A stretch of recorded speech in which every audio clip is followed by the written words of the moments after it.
Hello and welcome.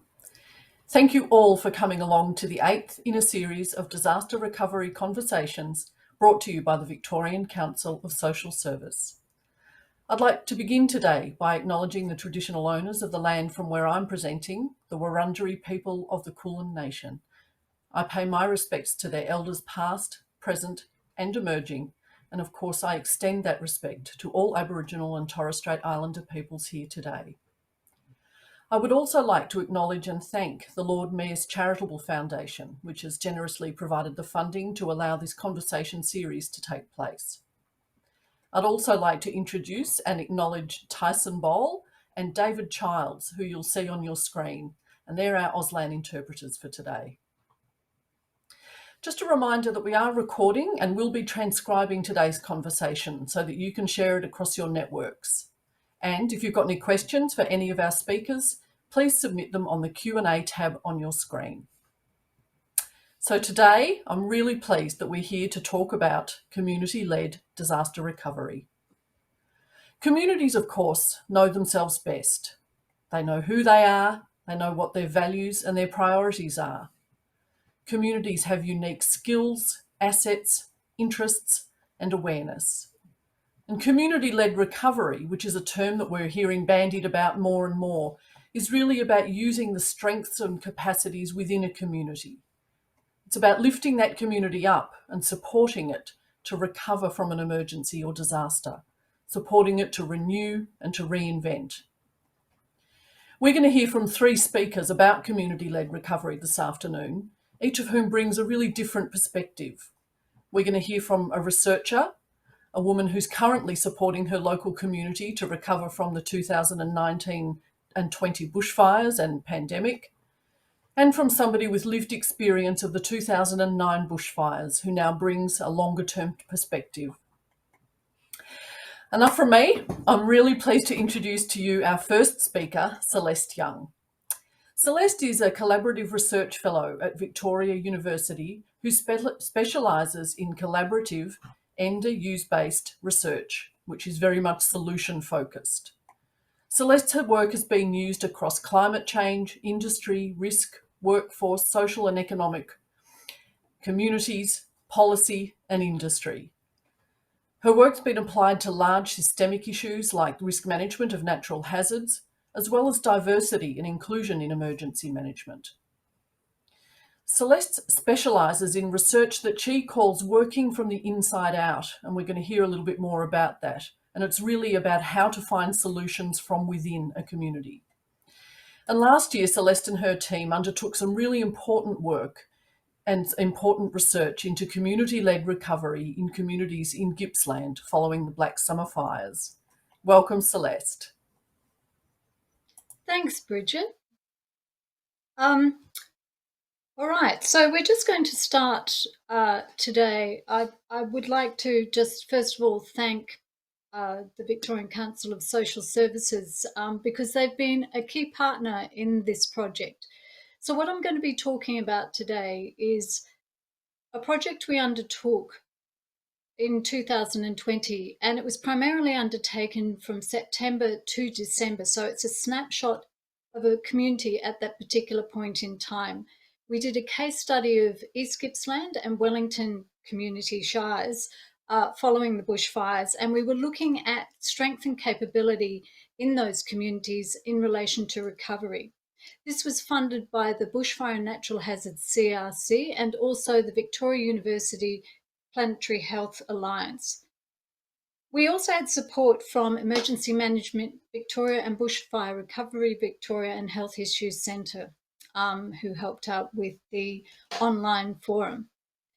I think when we started this, we'd already done a lot of work for the last 3 years in diversity and inclusion and looked at strength and capability. And one of the things that we were really curious about was how diversity played out in the communities and what that looked like after recovery. And I think we came in with an idea, but when we started talking with the communities, they gave us a really key message. They said to us, we don't want to have a conversation where we're looked at as victims.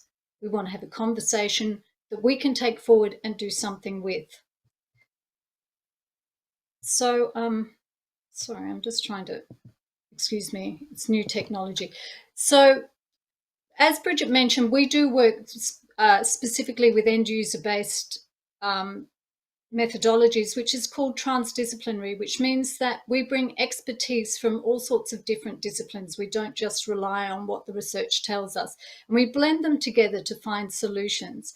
So for each project, we look at what the context is, what the need is, and we develop a specific process for that. And for this one, this was all about the conversation. So it was really important to us that we entered in and added value to the conversation, that we didn't impose on it. So we had 3 tiers to that.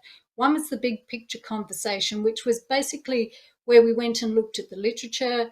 We conducted an online survey between New South Wales and Victoria of 614 people, both directly and indirectly affected by bushfires. And we did a desktop review of materials such as plans and programs to look at what was going on there. We then had a community forum where we collected people together just to get their views and understand where we needed to start to dig down. And then we had a series of conversations and focus groups and 20 in-depth interviews. One of the things that was really important to us was to invite people in, because we really understood how sensitive it was, and a lot of people were asking them for a lot of information. So we didn't want to pressure people into joining the conversation. We wanted them to come because they wanted to have it. So why capabilities? Well, I think one of the things that's not thought about quite often is so much in previous sort of emergency management processes have focused on response, because that's what gets you on the front of newspapers. And so a lot of the talk with communities had been about vulnerability, and that's really important because the purpose of response is to keep people safe and to protect them. So you need to understand who's vulnerable. But when you're actually looking at recovery, the objective is to build out from those strengths to provide a solid foundation for regrowth, which supports areas of vulnerability. And that's why we focus on capabilities. It gives you a different conversation.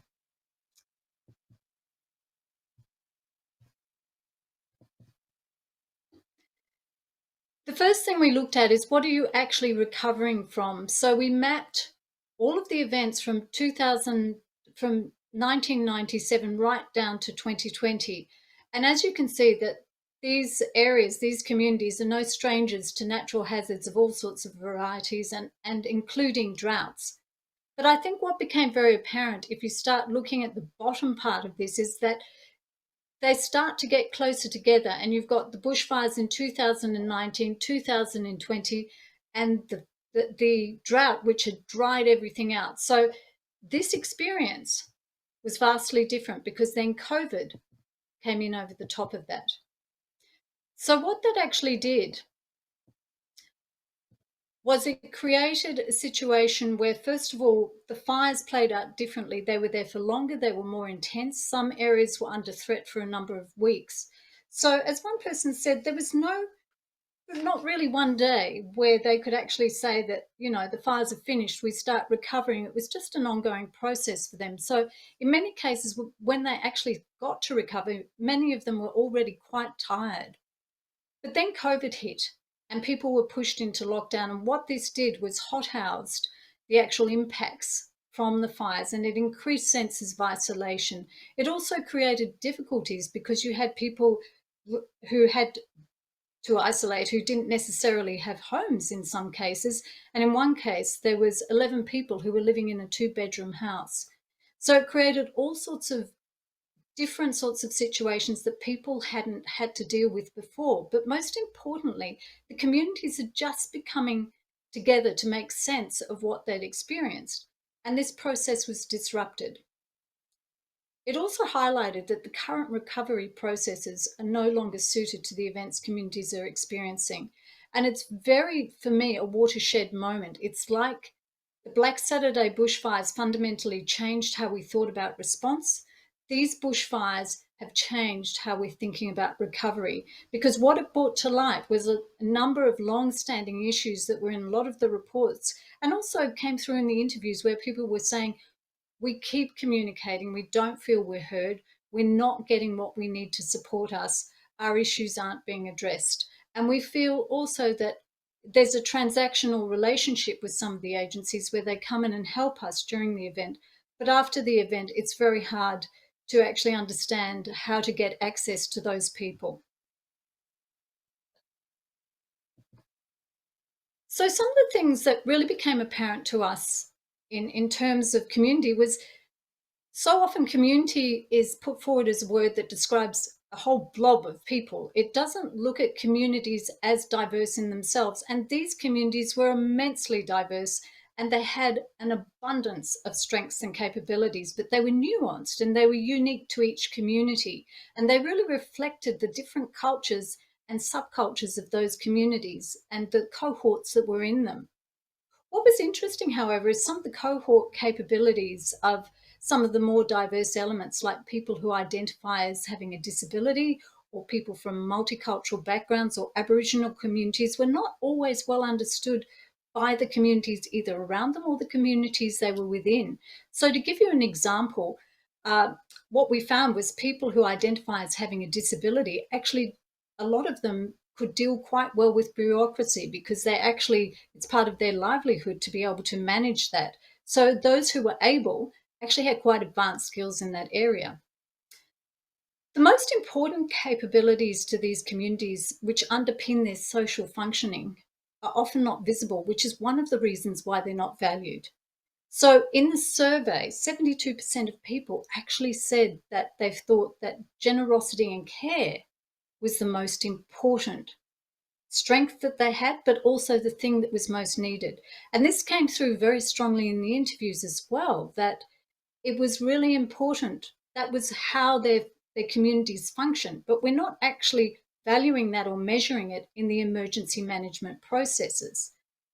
The top three things that communities felt they had in the survey were generosity and care, resilience, and volunteering. So these three things aren't, well, for example, volunteering is not included in formal economic planning, although the volunteer economy is a thing in itself. In emergency management planning and processes, you don't see them looking at communities and measuring if care is going down in that community, which would be a signal for them that maybe that community needs some support and maybe they need to go and talk to them. But really importantly, they weren't the trusted relationships or understandings in place to gather the intelligence needed when things changed. So when COVID came, everything went digital. Now there's very poor digital infrastructure in areas of particularly East Gippsland and in the remote communities, and not everyone has the ability to actually access those or the skills. So when they put everything online, if they'd had that intelligence at a community level, people would have been able to feedback, we need face-to-face communication with this. We actually need people to come and help us work through these forms. We are not able at this point to work through 8-page forms to get money back.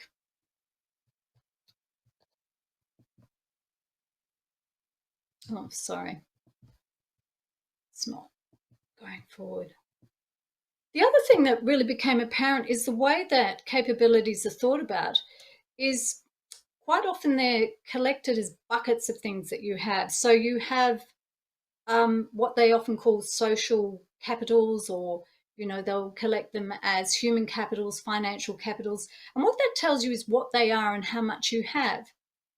But when you want to build on something, you actually need to know what it does. You need a functional understanding of what a capability is. Otherwise, you're essentially with an IKEA cabinet with no instruction manual and no Allen key. So the first thing we did when we got all of the information in was to look at the strength-based themes that were around the capabilities, and the most important ones were resilience, local knowledge, and communication. They were the strengths and the capabilities that came through in the themes. I then put them into capability areas. So you've got the structures, which are things like social structure, things like network structures, business networks, those sorts of things. Enabling capabilities are capabilities that actually allow you to use effectively the other capabilities. An example of that is what we call community knowledge stewards, people who collect knowledge and share it with the right protocols across communities. So it could be a knowledge holder in an Aboriginal community who shares their knowledge in a culturally appropriate way, or it could be in farming communities where they share knowledge in another way. They know what the informal rules around that are. Know-how is also important because it's one thing to have community knowledge, it's another thing to know how to use it in a context. So we put that down. Attribute capabilities are things that people have or communities have. There are things like the generosity, the hopefulness, the emotional resilience. And interestingly enough, they were the smallest category, which is why function is so important, because if you were looking at them on a scale of how many you have, you wouldn't pick attributes as the most important.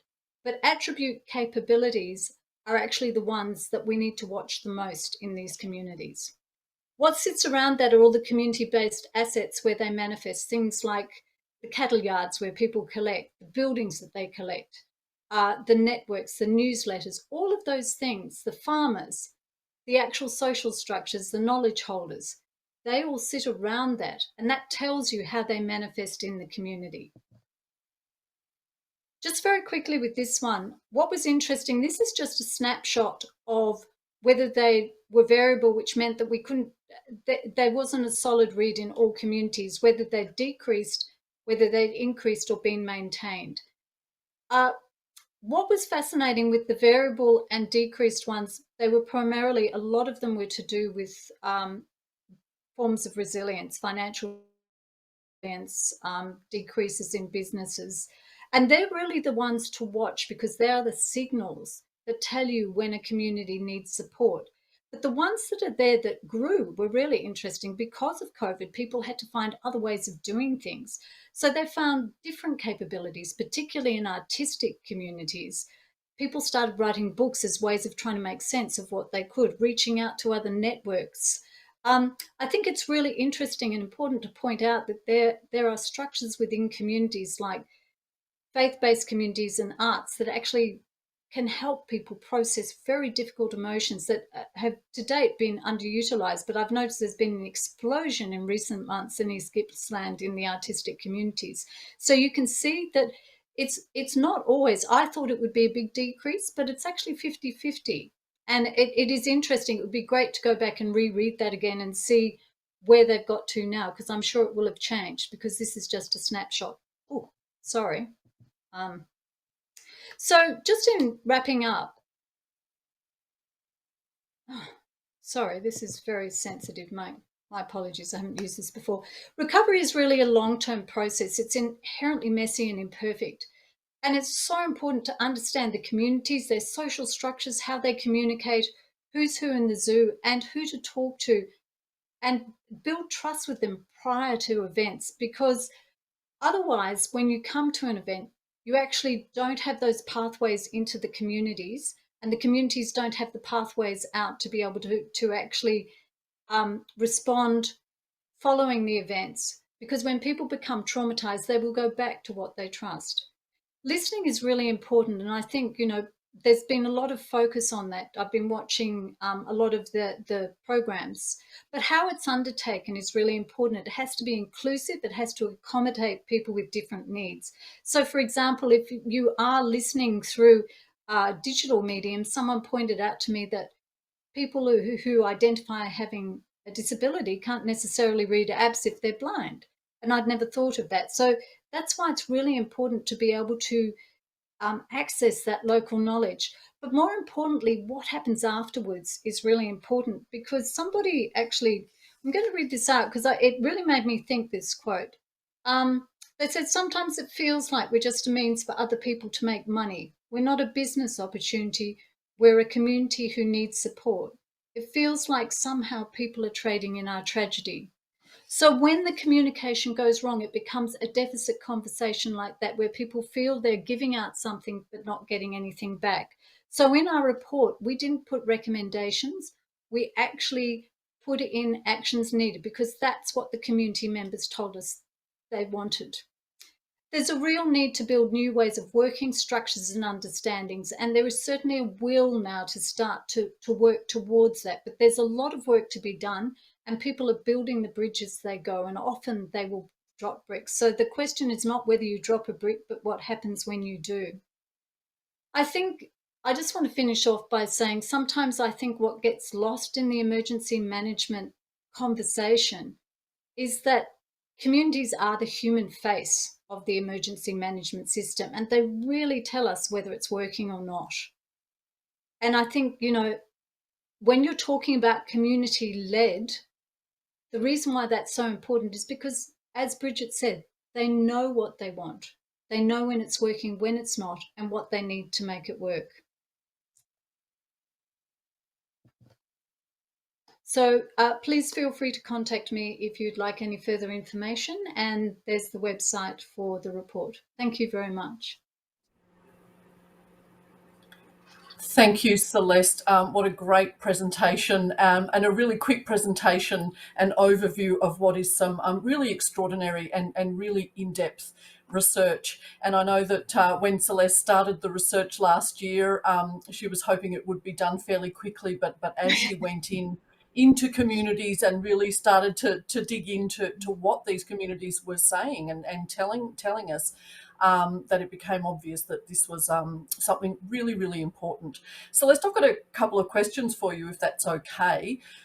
Sure. What did you hear from communities, and what is your conclusion around some of those cumulative impacts when emergencies occur in sort of quick succession or even overlap?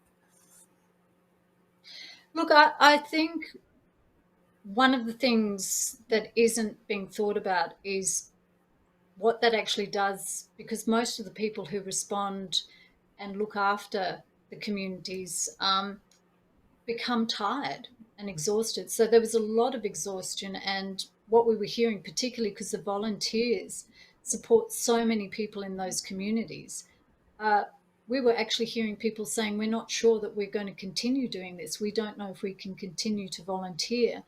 The other aspect is that with the ongoing waves of COVID, there's been a mass influx of people into those communities who are new. So that brings with it different challenges, and there's been a kind of, some people have moved away. So you're actually seeing a breakage in some of the knowledge that's in those communities. And um, the people who have experience in recovery, their expectations are different because they've been through the processes before. They understand that they take time. Whereas if someone comes from the city, they have much a different opinion. They expect things to happen quickly. So what we're hearing, what we heard a lot of, was the fact that it's something in terms of how they felt about themselves, that they weren't quite sure where they were. And I think they were also feeling at that point that they weren't heard. Yeah, that's a great answer and really important, Celeste. And it really makes me think of those intangibles around disaster recovery. So I think we're very good at rebuilding roads and homes and bridges and Mm. infrastructure, and they're really obvious physical things that we can count and we can cost and we can tick boxes to say our recovery is going well. But in talking with people and talking with communities about often these very intangible concepts, as you mentioned, some of those being hope or resilience, they're much harder things to manage and to measure, if you like. And yet, if that's what communities were talking about as was important to them, then perhaps they're the sorts of things that actually need to come to the fore in terms of our disaster recovery thinking and planning, and strategies and frameworks. Celeste, Well, otherwise, go ahead. sorry, I was just going to No, say, go ahead. otherwise you just have buildings. Communities and homes are about people and their hearts. And, so much of this is about the healing of those.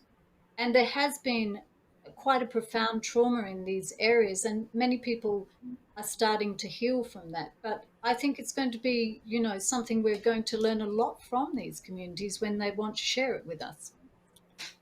Fantastic. And thank you for starting that process, Celeste. It was a real privilege working with you. So, Celeste, another couple of questions. One is, how do you think government agencies can better support communities in recovery and work closely with communities to really help lift them up? I think I think the one thing is to start to build relationships on the community's terms, not necessarily on their terms. So, and managing those expectations around what's possible, that's quite difficult because a lot of the contracts are short term. So quite often the funding determines the relationship. But in actual fact, you need things that go beyond funding, beyond transactional type actions, into that building of relationships, so people can actually ring someone up and understand and talk with them and talk on an equal level, because it's about partnerships. It's not about a parent-child relationship anymore. It's really about those communities being allowed to grow up, and because they are grown up, but being seen as that, being seen as capable in what they can be, but also an understanding from the communities as to the limitations of their capabilities, and for those to be supported so that they don't feel that they're overwhelmed by having to do everything and not being able to do anything, if that makes any sense. Yeah, absolutely. So it's really about asking the questions and asking them appropriately. Yes, and doing And it in a way that invites people into to be part of that process. I think part that's of that really. decision making. Yeah. Oh, Yeah. absolutely. Yeah. Yeah. So Celeste, what's next on the agenda for your research?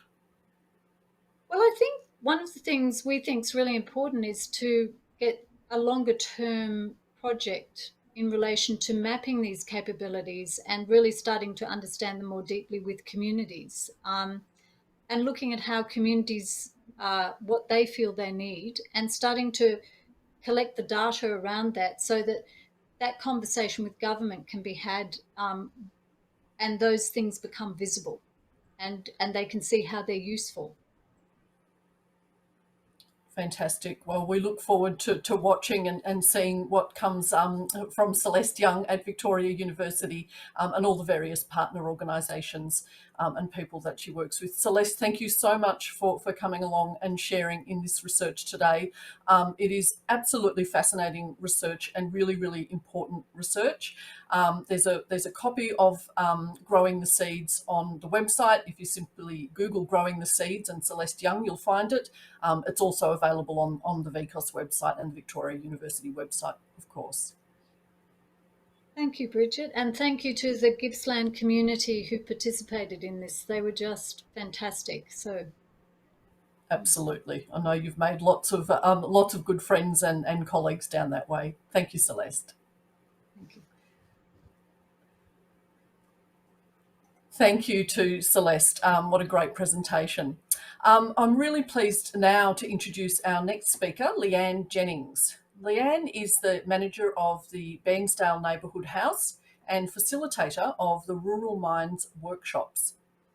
Leanne's a real local. Her families have farmed in the local area for more than 150 years, and I think what Leanne doesn't know about the district probably isn't worth knowing. And I think it's this knowledge that's made Leanne understand what people need and when they need it. And through her work at the Bairnsdale Neighbourhood House, Leanne helps organise and deliver a whole range of services for local communities, including food relief, financial advice, a community cafe, a toy library, a community garden, as well as groups and classes, mothers groups, drama groups, craft sessions and more. And following the 2019-20 bushfires and subsequent pandemic, Leanne saw a need for more support for people living in remote and rural areas. I'm really pleased to introduce Leanne Jennings to you tonight. Welcome, Leanne. Hello, everybody, and pleasure to be on here. We'll probably stumble a little bit. First time I've done anything like this. I must say too, I'm not drinking from a glass of wine. I actually have had some major dental surgery, so I sometimes will mispronounce words or slur them, so bear with me. Yes, I'm a 5th generation farmer. On my farm, I have 4 generations of women, my mother at 91, myself, my daughter and my granddaughters, plus their family. So I do have a bit of history in the area, which has actually helped with what I provide to the community, because I have a local knowledge. And prior to the bushfires, we were in a drought, a 4-year drought actually, coming up to that 2020 January, which was horrendous. And I was already working with Rotary on delivering relief packages to farmers. And I learnt out of that the need for mental health support in the community, but it had to be related to the farmers, to the agriculture sector. There was many programs out there, but to get a farmer in to do mental health is quite difficult. So I've been working with my local stock agent to find people that who fall through the cracks, and these were the people I wanted to deliver to. It was at that time that we actually at Bairnsdale Neighbourhood House delivered Rural Minds, and it was the program I thought that was great for our community. So I received some training and was about to hit the road when the bushfires hit us, and so we were locked down virtually in those times of the fires over January, February, and I couldn't get out. So there was a little bit of difficulty there, and I was passionate about Rural Minds trying to get it out. But in that time frame of when those bushfires are on, my organisation hit the road with a cool room and a van, and we did home cooked meals, produce. We took about 2 tonnes each time into a remote community that was roadblocked and couldn't get out, and no one could get in, but I had ways and means in my network of doing that. And local government authorities were a bit amazed at that, but when you're a local, you know how to get into a community. That actually built up some respect for Bairnsdale Neighbourhood House, what we did, and one of the main components of that was these meals that we provided that were frozen.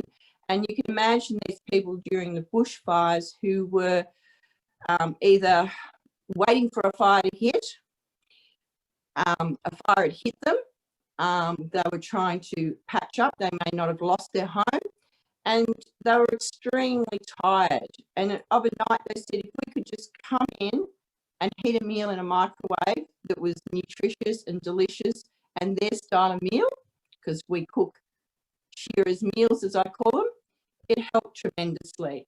So we found that that was a real key point, that we got our name out there, that we were people, we were agricultural people. We dealt with what people wanted, what they needed. We took food in that was appropriate for them.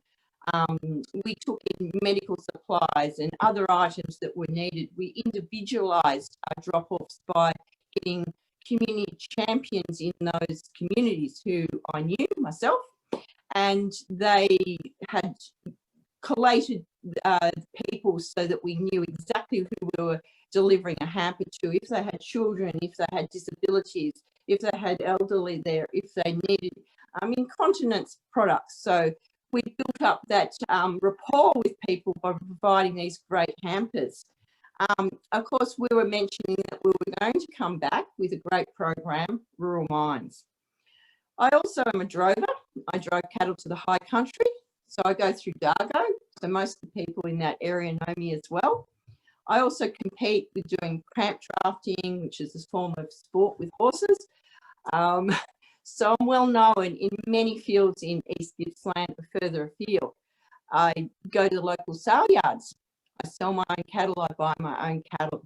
I have a good rapport with the vets. I'm got a high husbandry school and skills dealing with, delivering calves. I do all that myself, injecting calves, etc. So my local vets know me, so they can actually refer people on and say, hey, we know Leanne. She's good at this, but she's got this great program too. How about you think about going to it? Because those people are stock agents, are vets in our communities. They know the people who are really struggling, those people that are missing out, those people that fall through those cracks. So that has helped get people into Rural Minds, a mental health workshop on a day where people really, we're all busy on farms. How do you get people out to a Rural Minds mental health workshop for a whole day when really they've got work to do. And they did have lots of work. They're not only recovering from a drought, the bushfires have destroyed fences and sheds and etc. So they want to be on their farms doing work. They don't want to be in a room doing mental health. So working with those stock agents, as I said, working with vets, people who know me, and I rock up to Dargo, a little tiny community, and I have 17 people in a mental health workshop, which is amazing. I went to Boomerang, and the even smaller community, again, great numbers. All those communities that we've rocked up to, I've got those good numbers in.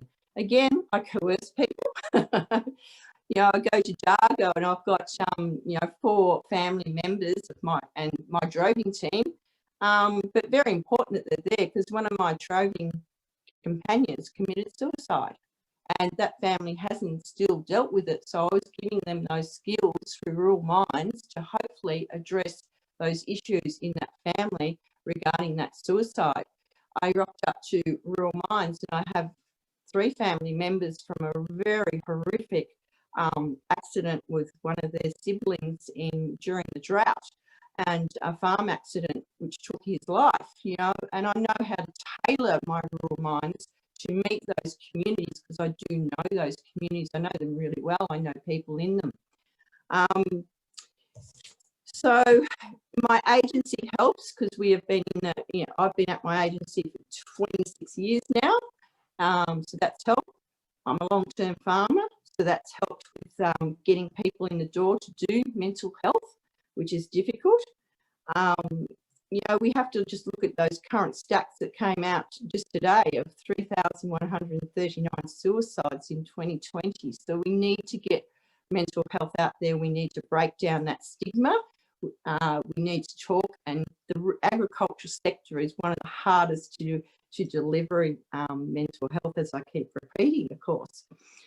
I was fortunate to get some funding once I received my training through the East Gippsland Shire, through Drought Relief Program, through PHN Gippsland and my local Rotary Club, which I'm a member of.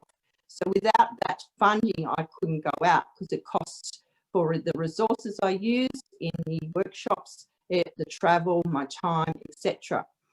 And I also take a volunteer from our community house with me as well to help, because at some of these presentations, we have awakened some very strong emotions where people may have had to leave rooms. So I have that backup with a person to help out with those people with that one-to-one outside the room. And remote rural mental health had been providing Rural Minds in northern New South Wales, Queensland for a long time, because as we know, the drought had been and still is affecting communities up there. So I had really good support from their team as well to get everything happening. We were lucky that it didn't need internet connection to run my presentation, because most of these communities struggle with internet access, and that was one of the topics that we do talk about, because they're quite isolated. And we've just heard the discussion about changing over to online communications. Well, most of these communities struggle with that. They don't have that capability. So the one-to-one is definitely the best opportunity to go out and give support in what areas that we need in these communities. So during Rural Minds, we go through many sectors of different aspects of mental health and how we can look after ourselves. I try to build up a toolbox for the participants of ways and means to look after themselves, but not only themselves, but also their family, their friends, and the old mate up the hill, as we say in the country, because we need to look after our communities. And with that bushfire encroaching on many of these communities, they often weren't looking after other people in their communities. So I was awakening that, hey, we need to get back to grassroots and look after our community members. And if you haven't seen Old Mate Up the Hill, go and visit. And so reawakening, and most of the discussion was actually around that in each community was, yeah, because of so much being impacted on them with bushfires, the drought, bushfires, and then COVID, they weren't connecting up again. A good thing that we also did was when I go out in a ute, good old Australian ute, and we have the ability to take food products with us.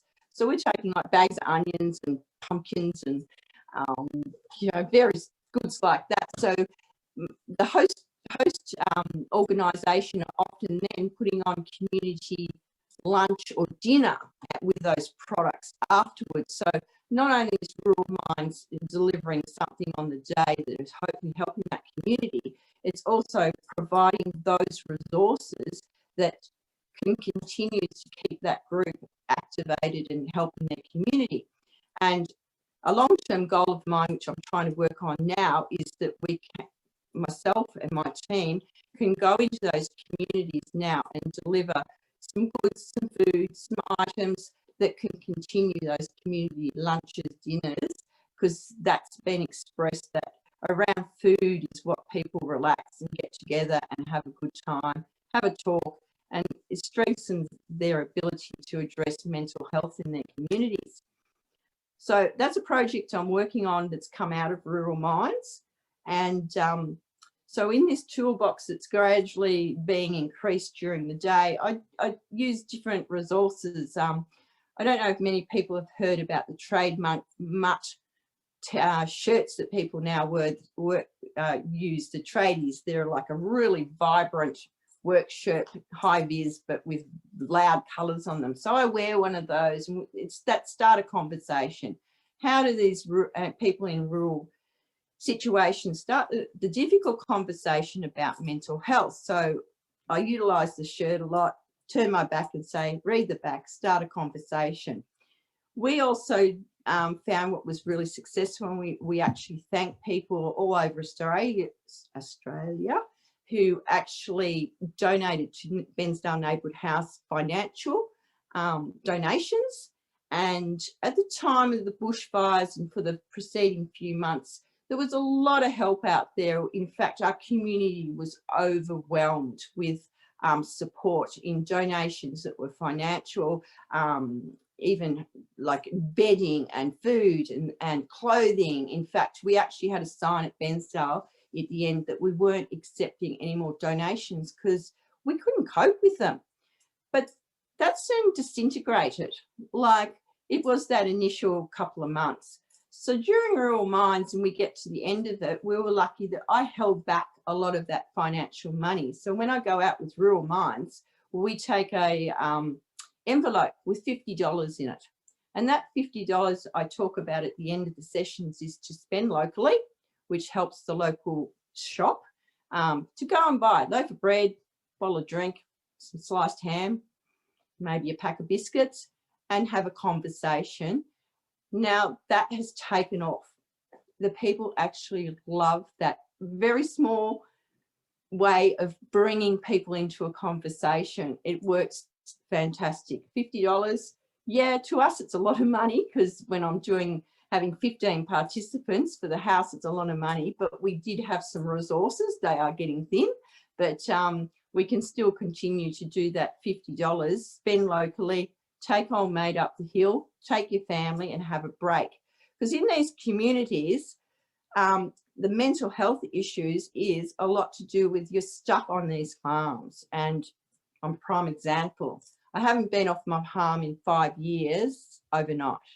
So that's what we're dealing with. So these people to have a break, if it's just a picnic with a $50, is a break from the constant troubles of a farm, bushfires, the drought. And they do carry on. People, it's raining here today. It's wonderful. It's beautiful rain. And we've got green grass. We've got fat cattle. Prices are skyrocketing, but that actually doesn't put stock in the paddocks, you know. And the same with the bushfires. It destroyed fencing. A lot have got external fencing done, but nothing internally. So it's a long process to recover, and the drought alone, for every year we're in drought, it takes 2 years to recover. So we've still got 3 to 4 years to 5 years down the track to even recover from the drought, let alone adding that bushfires where people don't even have internal fencing to control breeding patterns. And then you add COVID in there, which is still another one. People on the farm, we're very good at things like COVID because we actually have to follow a biosecurity plan, which is signed off by our vets every year. We have to produce quite a big plan. And so we understand about isolation and locking down our stock so that they don't contaminate the next lot. But that actually affects people a bit too, because many of these communities are quite scared now to even travel to Bairnsdale because of COVID. So they want to stay home. They don't even want to go out. So therefore, taking rural minds and mental health to them has been great because we can sit down and have that conversation again about how COVID has affected them. And long term, what's happening in these communities is the isolation is getting worse because they're staying home more. And yeah, it becomes difficult. And obviously COVID became difficult to deliver rural minds because we weren't allowed to. And my last workshop, I was only allowed to have 10 participants. So that even impinges on how I can deliver my programs to as many people as I like to. I have discussed with those funding bodies that, you know, the money's actually not going to go as far as it should. And I hope that they do understand that in the future, that to deliver things like Rural Minds and other programs, it does cost a lot of money. And yeah, don't be shy with that money. Put it out there for these basic programs that are helping people. What more can I say? I just think the thing that works most with Rural Minds is probably my knowledge of, yeah, the local East Gippsland and knowing who's in my workshops, how to get people in the workshops in by utilising my networks. And hopefully we can continue on with Rural Minds in a better capacity with the easing of COVID restrictions. Yeah, it's just a great program that's tailored for people in the agricultural sector. Wonderful. Thank you, Leanne, for sharing all of that with us. I think you are a living, breathing example of why community-led recovery works. You know, your nuanced responses, your targeted actions, and the fact that you know your community so well, you're so trusted within your community, is real testament to you and your work. Leanne, I've got a couple of questions for you, if that's okay. And one of them is around what have you seen that works well in terms of breaking down the stigma around mental health and well-being, particularly in those rural and farming communities that you spoke about? And this is a big one we'll be discussing in the workshops, is stigma. And it's good to see that there is more representation in social media and on you know, the TV, etc., around mental health. And everybody believes now, I think, that open discussion that is starting to happen across the board is helping dramatically, even in those small communities.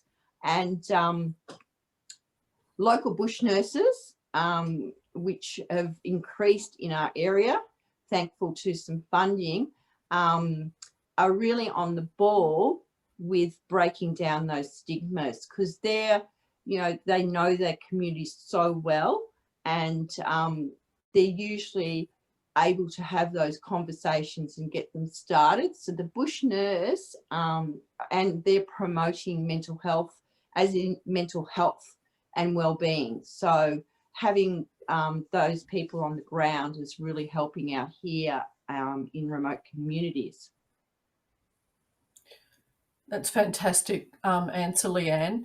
One of the things that we know about community organisations is that they can do an awful lot and have a really big impact with a relatively small amount of funding. And I think that's one of the keys to their success. Do you have any advice for other organisations who'd like to do similar work? What would be one of the sort of takeaways or pieces of advice you'd give? Yes, look, my organisation is amazing. We've got 80 volunteers. So volunteers are pretty much your key, I think, because they support you. You know, my volunteers are aware of rural mines in my organisation, obviously, and they support me going out with that. So building up that really strong volunteer base, which can be difficult in difficult times because people don't want to volunteer. And we can see with COVID, with the many people being in lockdown, being very accustomed now to staying home and not actually going out and volunteering. So we've got a new way of trying to get that volunteers back in, because they are, I think, are in a pinnacle to organisations with have a low budget, to being able to support and provide that we can put out those other services and programs to our communities. That's fantastic, Leanne. Thank you. And Leanne, what's it like for you being such a well-known community leader, and particularly after an emergency? How is it tough for you dealing with that pressure? Look, it is. As I said, I was experiencing a drought. January 2020, when the bushfires hit, which I actually knew were going to be as bad as they were, and I told everybody at work, I said I wouldn't live in Bruthen, I'd be getting out, and this bushfire is going to go to the water. And people laughed at me. So, you know, I normally have a month off in January. So the first week was just around Christmas, and I went mad and I cleaned out all my gutters and I put all my vehicles, you know, my tractors, my trucks, all in a vacant area of drought, and thinking, well, that's the best place for them. And I've got my mother, I've got my family on board here, obviously, and so I'm thinking this is not going to be good. Anyway, it hit, and within 4 hours I had a phone call from Melbourne. Leanne, you're one of our prime agencies. How can you provide a food system? Now, I sat in my kitchen looking out the window and said, why do I need this? I'm got too much on my plate to look after this.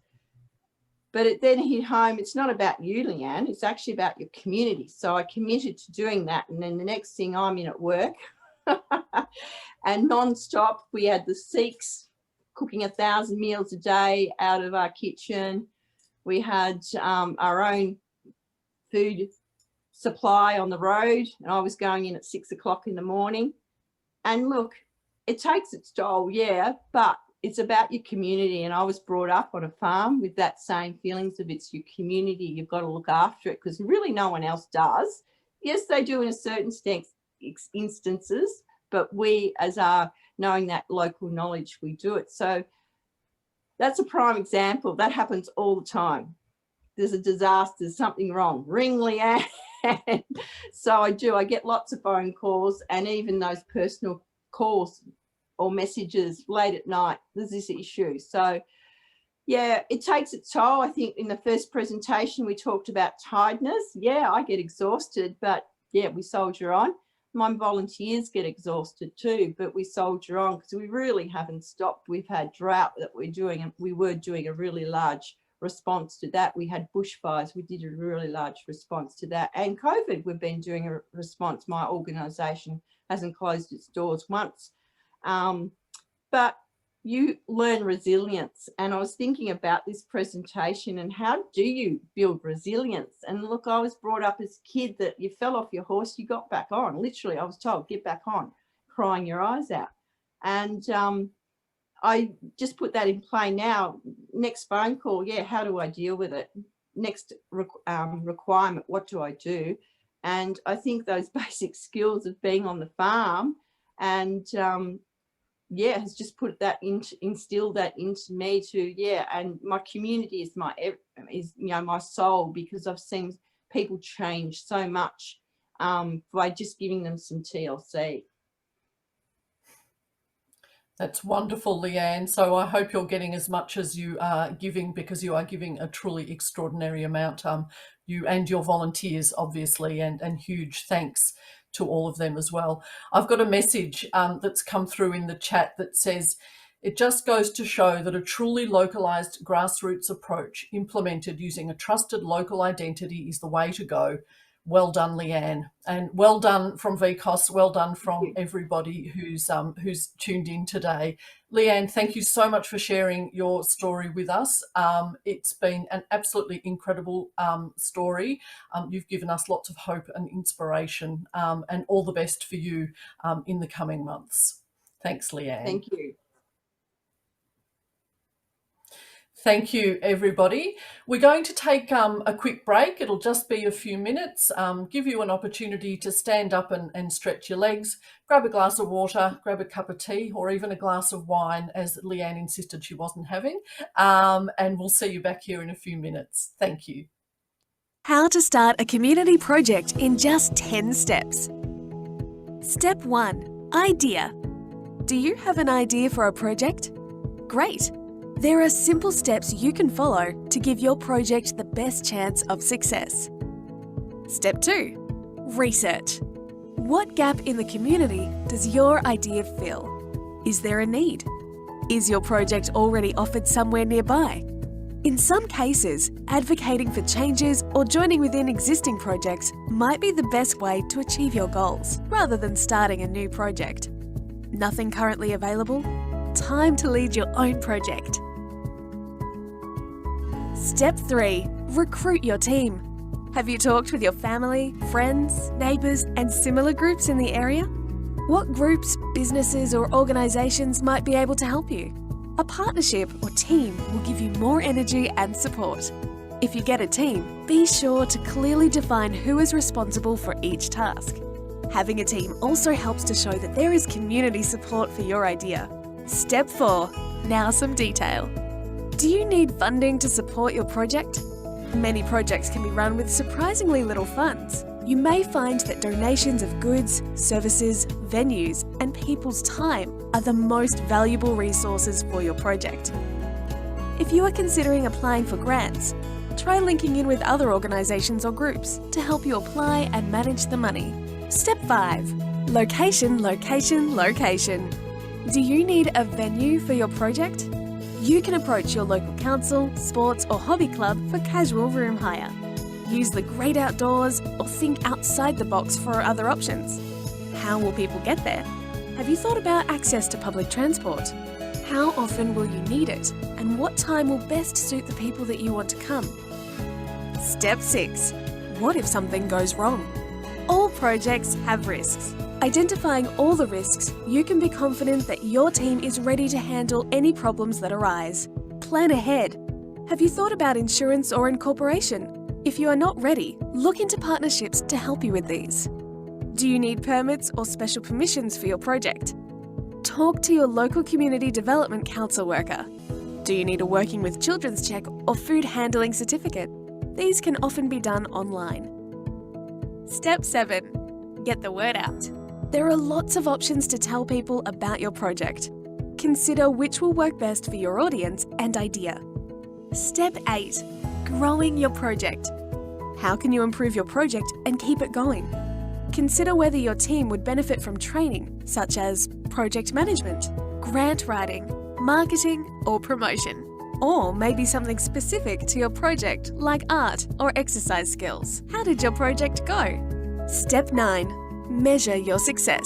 It's a good idea to ask people who took part in your project for feedback and ideas for improvements. You can use this information to improve your project and tell your story to help get more funding, support, or community members involved. Step 10. More information. Links to help you are below. Many of these resources and templates can be found free online. Don't forget, there is always someone you can talk to at your local council, neighbourhood house, or relevant club for help. Good luck! Now, it's your turn. Start at step 1. What's your idea to improve your local community? Thank you, everybody, and welcome back. I hope you all had an opportunity to refresh. How absolutely fabulous was Leanne? And can you imagine if there was a Leanne in every community, there would just be no stopping Victoria. I'm really pleased now, though, to introduce our last speaker for today, Anne Leadbeater. Anne is, of course, one of Australia's most trusted advisors and specialists in disaster recovery and community resilience. Anne's background was in local government and also state government.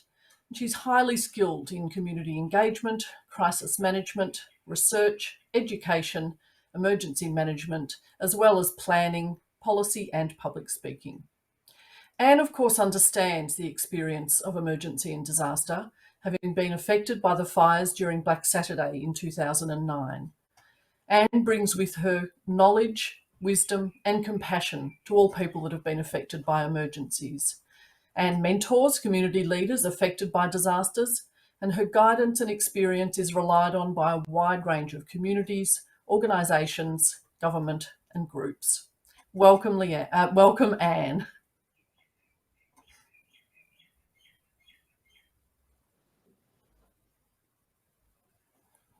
We don't have any vocal for Anne at this stage. Okay, let me see if that's better. How's that sound now? Apologies, the technology. Someone had to be on mute, didn't they? Okay, thank you so much for the opportunity to speak. I'd like to say that it's just a great opportunity. These conversations are so important, and thank you also to the previous speakers who were just fabulous. Celeste and Leanne have given us lots to think about. I'm wanting today, I guess, to explore this concept of community-led recovery and the challenges that we sometimes encounter when we're trying to practice in that way, and perhaps to provide a bit of a different lens through which we might be able to understand this work. So we sadly in Australia have infinite experience with a whole range of disasters, and we do get to practice our recovery efforts quite regularly, were that not the case. We've got an additional challenge now, of course, with COVID, and it's really still emerging what the impacts of COVID are going to be on communities, but more importantly, the impact of COVID on those communities that had already been in disaster recovery at the time that the pandemic began. So we'll see lots of important insights over the weeks and months to come about that. My own interest in community-led recovery came about as a result of the 2009 fires, and I have to say it was quite a shock to me and to many of the people in our community that we really had to fight quite hard to be able to reassert our own self-reliance and our own self-determination, and to be able to shape our recovery in the way that we knew that we needed to. So this is a really interesting and complex concept that we're working with. So I'm talking a little bit about planning today and community-led recovery, of course. I'm drawing on the work of these two gentlemen. Dines and Quarantelli have been writing about community-led recovery since the 1970s, so that's 50 years. But I promise that their work is as fresh and as current now as it was when it was written way back then. And if you already know about these gents, you may be, in fact, a recovery tragic like me. It's fair to say that before a disaster happens, we get communities, and as already been highlighted so well by Leanne and Celeste, they are complex, they're different, they're unique, and there are lots of different networks and complexity that goes into their day-to-day running. And community-led recovery is like world peace. Like, who would ever argue about the fact that having communities lead their own recovery is not the best idea? So we're starting from a strong base in terms of our commitment to the concept, but it can be really hard when it comes to operationalising this notion of community-led recovery. If you have legislative responsibility, or your role in recovery requires you to deliver certain outcomes, how do you manage the tension between that and being able to let communities take the helm? That's really a perennial issue. And really, after a disaster, even though we had that really good understanding, that good working knowledge of community before, sometimes our concept or our understanding of community changes, and we begin to think of communities as homogenous groups of people who, because they've had a similar or common experience, will all have similar or common responses, and perhaps will all want the same outcomes. And of course, that's not the way it works, and in fact, nothing could be further from the truth. So this is some of the stuff that research tells us that we have traditionally been guilty, I guess, of thinking about disaster-affected communities. And the reason this is interesting is because if you think about what we're aiming to do, which is to empower communities to lead their own recovery, but we're operating on the basis of some of these myths and misconceptions, it's easy to understand that we've got a bit of work to do in terms of being able to fully make this leap and being able to support communities to be in the lead.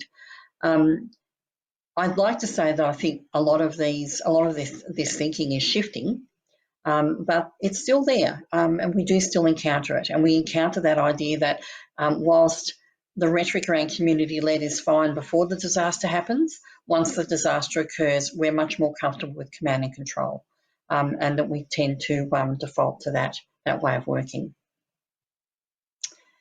So pretty much everyone, I think, will be at least passingly familiar with this concept of PPRR. And it's served us well for more than a decade in terms of being able to divide up the work involved in emergency management. And I think it's really fair to say that we're reasonably good at prevention, and we're getting better at preparedness. We're pretty great at response. But over time, recovery has traditionally been left behind. And we're really only now starting to see a national focus on recovery. We're really only now starting to see recovery being recognised for the complex and important part of the spectrum that it actually is. When I first started working for state government more than 10 years ago now, I discovered that in the Emergency Management Manual, the section on recovery was 2 paragraphs. And it was just extraordinary. Now, I'm pleased to say that it's much bigger than that now, but it just goes to show how much this area of practice is coming into its own, but how really long overdue that has been. So I want to sort of pose a bit of a controversial idea, and that is that what if instead of the way we've traditionally viewed emergency management, which is with a very strong focus on response, what if recovery is in fact the main game, not just the bit that comes at the end after the exciting bit, but the most important, the most complex, and the most important part to get right, because in fact a bad day at the office in response might be, a couple of days, maybe a couple of weeks for a campaign fire or a major flood. But people will spend years in recovery. And so I think this really needs to be understood in a different way, and that is that perhaps the PP and the first R are actually all about getting ready for the second R, that all of the work that we do in the spectrum is actually about preparing to recover. And what does our work look like if that's the case? It looks a bit different, I would suggest. So Dines and Quarantelli tell us in emergency planning that there are some steps. First of all, we need to recognise what the risk looks like. What is the likely threat that a community might encounter? Then we need to think about what will that mean. So what are the probable effects of any disaster that might occur? And we need to identify countermeasures. We need to be able to neutralise or mitigate the impact so that we reduce those effects. And then we need to consider how to mobilise people and resources in order to respond to that disaster. But the main purpose for emergency planning of all of those steps, according to these researchers, is that it's to enable an effective and efficient start towards the restoration of normal routines. So the purpose for emergency planning is actually being able to facilitate recovery. So how do we plan to recover? Well, it's great that modern business practice has given us this interesting insight, and that is business continuity. Most organisations will have a business continuity plan that will help guide them to be able to continue to deliver their services on day one, week one, 1 month on from a disaster. And I'm going to challenge you to think about community-led recovery as community continuity. So helping the community to get back into the business of being its community. What does that require? What supports and priorities would that suggest?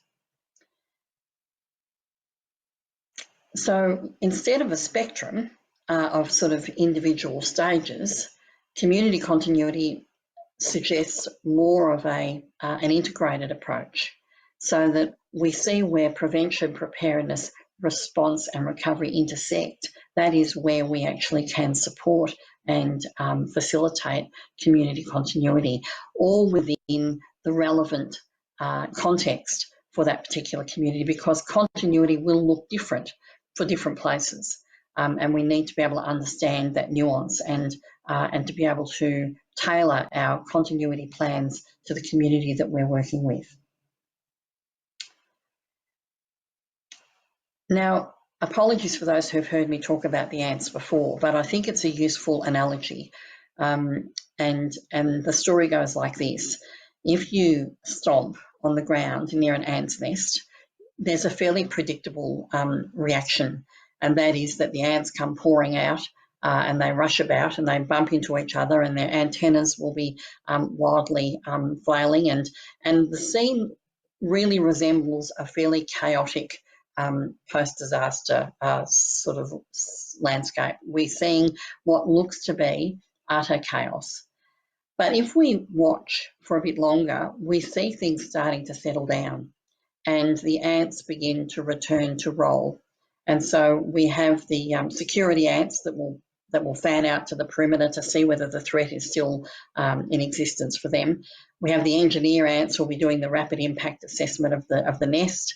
The social service ants will be all going back into the nest to make sure that the babies and the eggs are all okay. And so what we see is a system returning to its normal function, its normal routines. And that temporary chaos was in fact not so much chaos, but actually a system responding to a temporary change. Now, with the deepest of respect to impacted communities, I think we have a lot in common with the ants. I think anyone who is looking from outside of a community, looking at what happens in that immediate post-disaster space, could be forgiven for thinking that it's absolutely utter chaos. But in fact, there's something much more complex going on.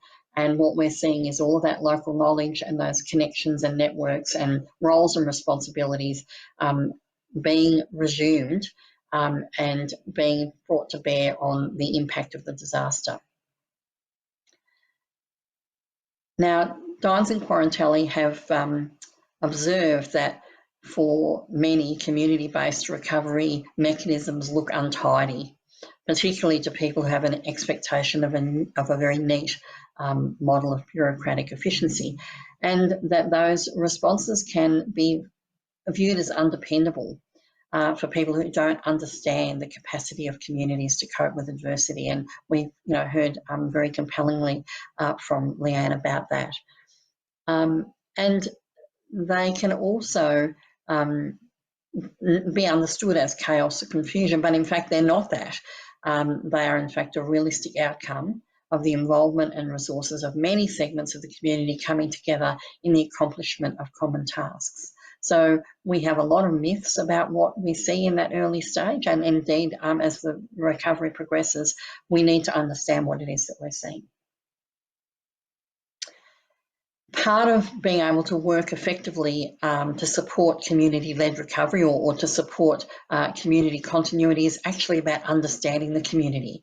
And we've heard from both our previous speakers about the importance of really getting to know who it is that you're working with, respecting what they are able to do, recognising, you know, the capacity that exists, but also any potential vulnerabilities that may also be present for them. So the idea of a community profile, I think, is a great way to do that. There's a great tendency to want to do community profiles at the sort of municipal level. They're going to be much more useful when they're at the very local level. And the sorts of information is beyond just the demographic data. It's important. We also need to understand things like how the environment and the land is used, critical infrastructure that might exist within the community, how their economic activities and influences are derived, any peak periods for tourism or economic activity, the social and community networks that exist, what their culture, history and heritage tells us about them, what their disaster risk profile and experience is, both current and previous, their values, priorities and aspirations, and probably most important, what is their capacity? What are they able to do? What are they good at? And what vulnerabilities might need to be factored into plans around recovery. Now, ideally, those profiles are generated or developed with the community, and it can be a fantastic community engagement activity, getting people together to actually map out their own community profile as part of community emergency planning. But even if you can't do that, even if all you can do is a quick Google search in the taxi on the way to the airport or wherever you might be being deployed to, it's worth taking the time to really try and understand at least a little bit about what the community, what makes them tick, what their continuity relies on. So some strategies for community continuity. And again, this work needs to be started before the disaster and it needs to continue long after. Don't fly blind. Take the time to understand the community, recognise that it's a messy business. If it's too neat and tidy, chances are you might not be doing it right. Connect with community capacity. A bad thing has happened, but that doesn't mean that none of that pre-existing capacity exists. We need to be able to let it re-emerge. We need to think about having confidence in the community to know what they need, and also to think about giving up a bit of our control, because it's very hard to be having shared responsibility when you don't have shared control. Find and work with the natural leaders. We've had just a fantastic example of that today with Leanne. Who are the people who can get things done? They exist in every community and we need to find and work with them. Now we can restore, reconnect, re-establish, reaffirm, but don't reinvent. Be prepared to connect with what the community was up to before the disaster. Don't treat it as ground zero, because if you do, you will end up defining the community by the thing that happened, rather than by all the great stuff that normally goes on. And seeing the community as a resource and not a problem to be managed is probably one of the key messages. And of course, as any good community development person would attest, we never do 2 or do 4 communities when we can do with. And that's especially important when we're talking about community continuity and recovery. So a bit of a definition, I guess. I think what I'm trying to describe is us reweaving the fabric of community. So taking those threads of things that mattered before, things that the community valued, things that the community was great at, and weaving them back together in order to facilitate recovery and, more importantly, to reaffirm and allow resilience to flourish. I'm very happy to talk to anyone about this concept. As I say, it's not intended to make the concept of community-led any less important, because that's absolutely paramount, but sometimes operationalising it can be a challenge, and it's just my attempt today to provide a bit of a different lens through which we might seek to understand it. I'm hoping that might be helpful for some people. Thank you. Thank you, Anne. I have no doubt it's going to be helpful for people. I really liked your comment about community as a resource, and I think that goes back to Celeste's earlier presentation, talking about the capacity within community, the capabilities, the skills, what they actually bring with them, and how can we harness those and use those to best effect, by and with and for those communities for themselves. A couple of questions for you, Anne. What do you think some of the major barriers to community-led recovery are? Well, there's a few. Ironically, politics can be quite a barrier, and it's interesting that that part of the political imperative after a disaster is for things to happen quickly. And that's very understandable. There's a lot of pressure on people to get things fixed up. And there's also a misconception that the faster things happen, the quicker the pain will subside. And so there's this very well-intentioned drive for things to happen very, very, very quickly. And often, as we heard previously, before people even had time to assess what's happened and to make sense of what's occurred, there's pressure to come up with what needs to happen next.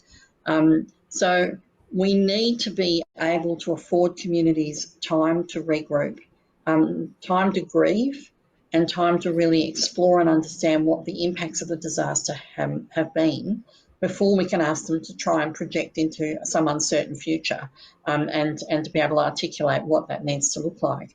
I think by sort of using where the community was as a starting point and building onto that, hopefully that does help to offset some of that pressure, because we're not trying to reinvent the community, we're actually trying to help it get back into business. And so that gives us a good starting point. And it doesn't mean that the community's future trajectory may not change as a result of the disaster.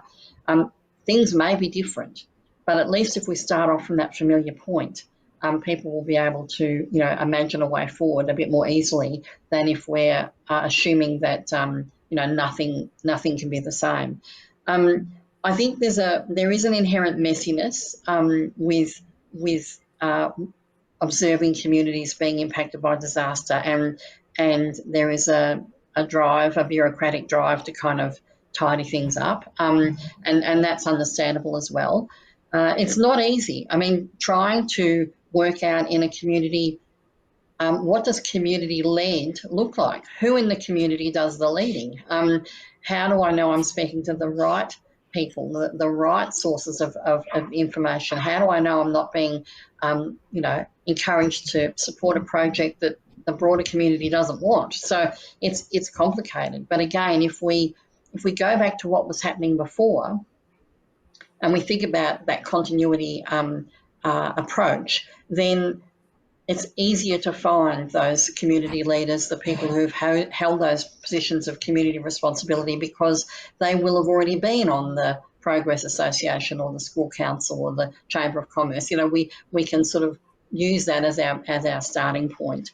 I think sometimes our own grief and distress can drive us to feeling like we need to do stuff for people. Or even do stuff to people, because it's hard to watch people in pain and grief. But what we need to be able to do to support community-led recovery is actually walk alongside people to get comfortable with the fact that this is their pain to bear, and our job is to actually support them through it, not to take the pain away. So yeah, it is difficult, and we need to sometimes advocate quite firmly and passionately for a community-led approach in the face of fairly overwhelming pressure. Absolutely, and I certainly hear Leanne, and I've done that to you. There's just something in my brain that's gone, Leanne, and I'm terribly sorry, Anne. Okay.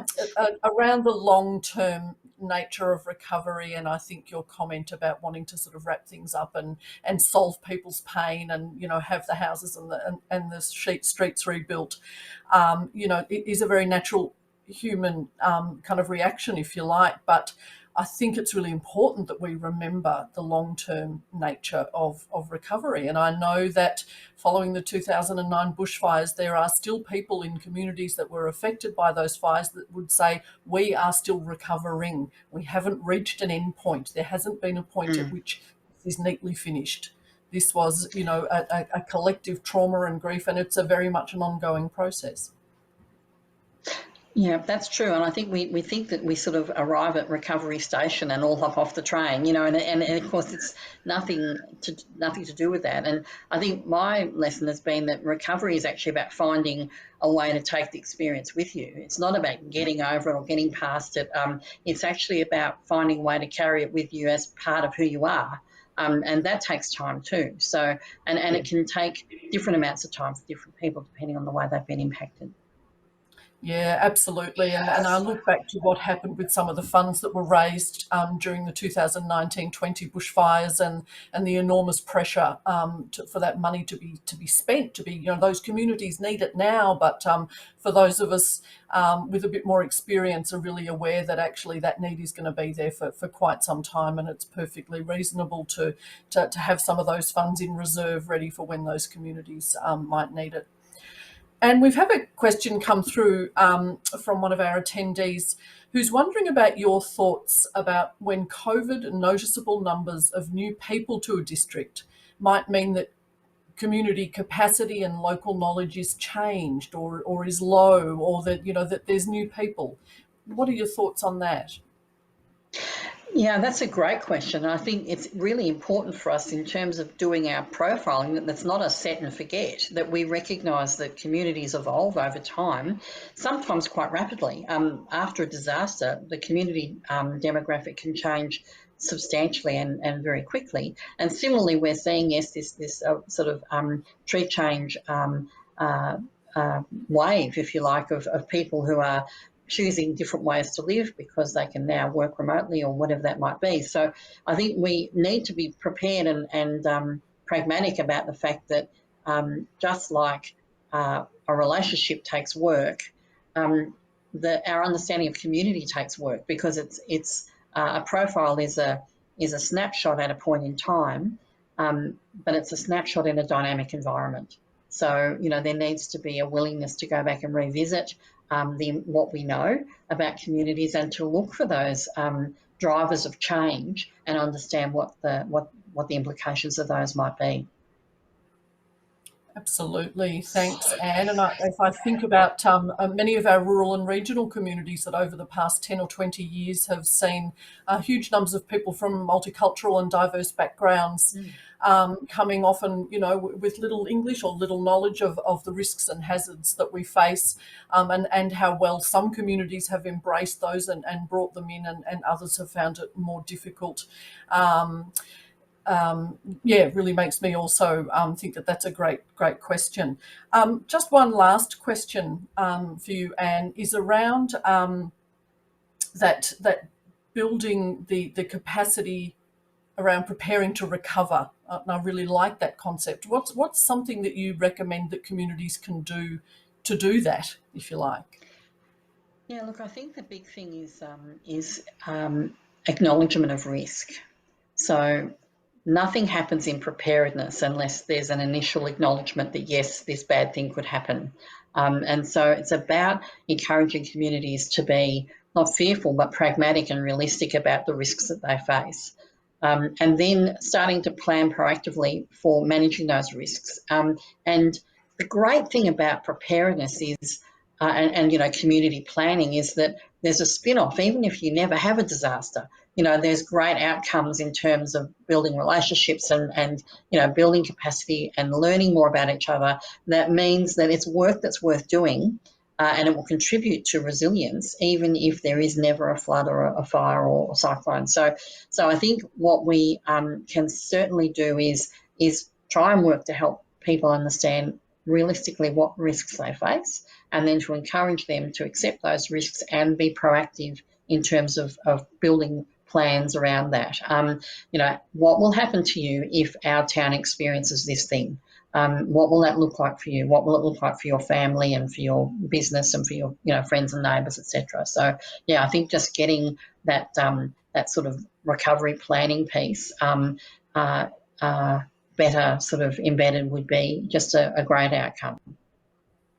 Yeah, absolutely, Anne. And as you say, all of the flow-on benefits are so significant in terms of creating social connection, social cohesion, and ensuring that communities are you know, vibrant and looking out for one another.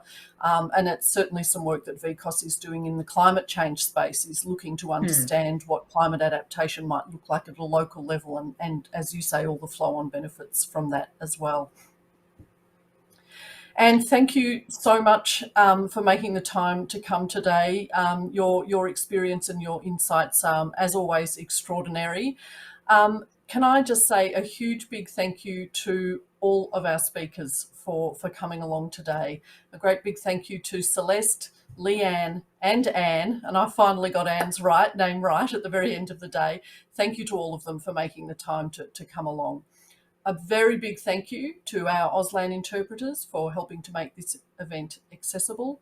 And thank you again to Lord Mayor's Charitable Foundation for their generous funding that's allowed these conversations to take place.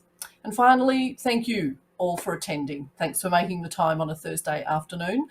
We look forward to seeing you at the next VCOSS Disaster Recovery Conversation, where we'll be introducing some exciting new tools and resources. And while these tools and resources are targeted for community organisations, they will have broader application and interest across the community sector and the emergency management sector as well. We're going to be introducing a new guide to recovery for community organisations, an outcomes framework that is being developed for community organisations in disaster recovery, and some work that Volunteering Victoria is doing around spontaneous volunteers. We look forward to seeing you then. Thank you so much and have a great night. Bye.